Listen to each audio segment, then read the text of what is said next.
Hi everyone!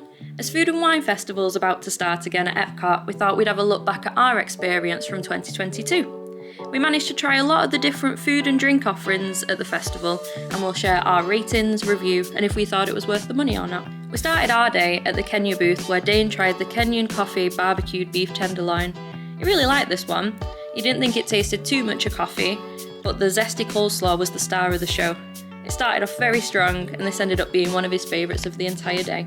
I then tried the warm raclette Swiss cheese with ham, baby potatoes, cornichons, and baguette. It was a stronger tasting cheese than I'd expected, so I think I liked the idea of this one more than the reality, and unfortunately, the more I ate of it, the less I liked it. We then headed to the Germany booth, where we tried the Schinkennudeln, sorry if I'm pronouncing that wrong, and a Gaffelkolsch. We both really liked the dish, which on the sign said it was potato gratin with ham, onions and cheese, but looking at it and tasting it, it's got to be pasta. It definitely was pasta, so I'm not sure, maybe there was potato within it, I don't know, but the portion size was really good, so I thought this one was definitely worth the money. We also couldn't leave out the Kolsch, as it's our favourite beer, partly because of the memories we have in Cologne, so we rated this as high as we could. If this is on again this year, I'd definitely recommend trying it if you are a beer drinker. Next up was the Belgium Booth, where I tried the beer braised beef with smoked Gouda mashed potatoes. Another big portion. The beef was so tender and full of flavour, the potatoes were really smooth, and the gravy was so rich. This was one of my absolute favourites of the day. It made me even hotter though in the EPCOT heat, but it was worth it. Dane tried it and he said he still preferred the Kenyan beef to this, but then he rated it the same, so it must have been pretty close. We then went to the Brazil booth to try the Brazilian cheese bread. We've had this at different places in the UK before, but they were bigger here than I was expecting. We both thought it was okay, but that there were more interesting things to try at the different booths. We thought the price was pretty good for the size, but the more I ate of this one, the texture started to bother me a little bit, so it wasn't my favourite. We then headed over to the Hawaii booth, where Dane tried the Kahlua pork slider with sweet and sour dole pineapple chutney and spicy mayo. As you'll see from the video clip, the bottom bun pretty much disintegrated into mush, but he thought the flavours really mixed together well, and even with the mushy bottom bun, this was one of his favourites.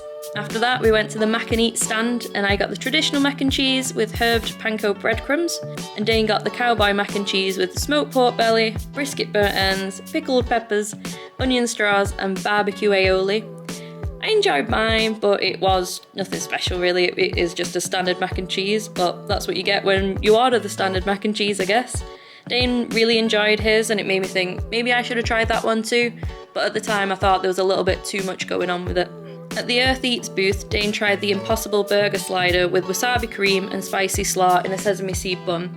He really liked the flavours, but unfortunately it was served cold, like really cold, so we didn't enjoy it as much as he would have done if it would have been made fresh and served hot. I think this was the first and only time this happened to us, thankfully. Everything else was really hot and fresh. Next up, we went to the France booth to try the warm beignet filled with a 3-cheese blend. You should have noticed a cheese theme by now, so I was really excited to try these, and I was so disappointed. The flavour was not what I expected at all. It was just so sweet, and I really felt like it clashed. I thought I was going to give it a 10 out of 10 before I tried it, but it ended up being the worst thing I ate the entire day, if not just in my life. A bit dramatic. When Dane tried it, he was surprised it was so sweet. I mean, that's one thing we both were. I know it's a beignet, but it just wasn't what I was thinking at all. So he also rated it the worst of the day, but was a little bit more generous than me with his scoring. We then headed to the Canada booth. Dane had the Le Cellier wild mushroom beef filet mignon with truffle butter sauce. He said it was one of the best things that he'd eaten, and it ended up being his absolute favourite when we tried everything at the festival. It was one of the pricier items, but definitely worth the money for the quality.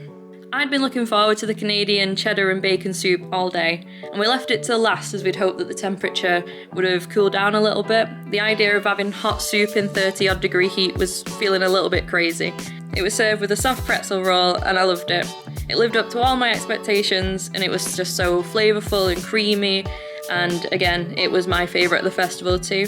During the festival as well, there is something running called Emil's Fromage Montage. If you get any 5 of the food items on the screen now, and remember to get your passport stamped, then you get a free treat at the end. We kept forgetting, first of all, to get these stamps, So we'd buy the items, walk away, and then Dane would kindly go back and get it stamped. And then at the very end, we forgot to actually pick up the free treat. So don't be like us, learn from our mistakes. During the festival, the pavilions will be open as usual as well, so I'd recommend checking them out. One of our favourite things we ate this day was the Werther's original caramel and gingerbread cookie. It was amazing, and I wish that we'd bought more.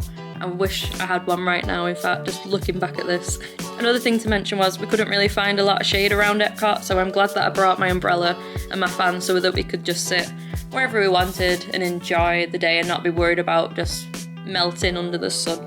We also felt it rude not to visit the UK Pavilion for a pint, but for some reason we both got a snake bite, and that's not something that we normally drink back home. If anything, I had it at uni. Now I don't want to say how many years ago that is now, but yeah, maybe it's a nostalgia thing. One thing to mention as well, one big feature of the Food and Wine Festival is the Eat to the Beat concert series. I really do think it's brilliant that you get a live performance from some amazing bands and artists, all included in your ticket price. We were there when the American authors were there, and they put on such a great show, and it really did top off our night. If you're coming to the festival, I'd suggest checking what bands are on and see if you can line it up, because it was definitely a highlight for us.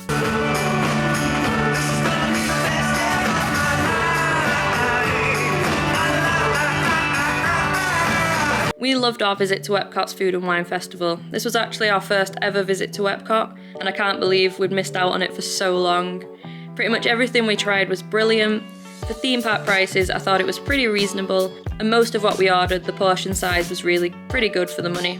The atmosphere at this park was amazing. There's just so much to see and do, live music and entertainment happening all over the park really. The rides, including the new Guardians ride, which we've just loved, it was incredible. And then it's just topped off by this festival taking place in the park as well.